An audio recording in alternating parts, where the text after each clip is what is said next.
திருமணம் ஆயிட்டால் அந்த பெண்ணு பிடிக்குதோ பிடிக்கலையோ அந்த கணவர் கூட தாம்பத்திய வாழ்க்கையில் ஈடுபட்டே ஆக வேண்டும் என்ற எழுதப்படாத ஒரு சட்டம் ஒன்று இருக்கிறது. அதுதான் மிகப்பெரிய தவறு. திருமணம் ஆனால் நீங்கள் கட்டாயம் தாம்பத்திய வாழ்க்கையில் ஈடுபட்டே ஆகணும், அதுக்காக தான் கல்யாணம் பண்ணுறீங்க. பட் அந்த இடத்துல விருப்பம் இல்லாமல் போகலாம், அல்லது இன்னைக்கு எனக்கு விருப்பம் இல்லாமல் இருக்கலாம். அப்போது அந்த இடத்துல என் மனம் ஏதோ ஒரு தடையை உருவாக்குகிறது. அது என்ன காரணமாகனாலும் இருக்கலாம், நம்ம ஒன்றும் அதை கெஸ் பண்ண முடியாது.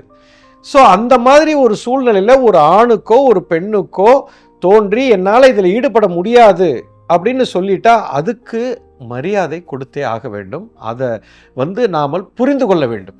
இங்கே தான் மிகப்பெரிய பிரச்சனை. அதாவது நான் கல்யாணம் பண்ணிட்டேன், உன்னை நான் ரொம்ப நேசிக்கிறேன், அடுத்த 40 வருஷத்துக்கு நான் எப்போயுமே உன்னை நான் லவ் பண்ணிக்கிட்டே இருப்பேன். இது பெரிய கோமாளித்தனங்க. எப்படிங்க நீங்கள் 40 வருஷம் வேணாங்க, இன்றைக்கி காலையிலேருந்து இன்றைக்கி சாயங்காலம் வரைக்கும் நீங்கள் அடுத்த 10 மணி நேரம் உங்கள் மனைவி பக்கத்துலேயே வச்சுக்கிட்டே இருங்க. 10 மணி நேரமும் ஒவ்வொரு மொமெண்ட்டும் நான் லவ் பண்ணிக்கிட்டே இருக்கேன்னு சொல்ல முடியுமா?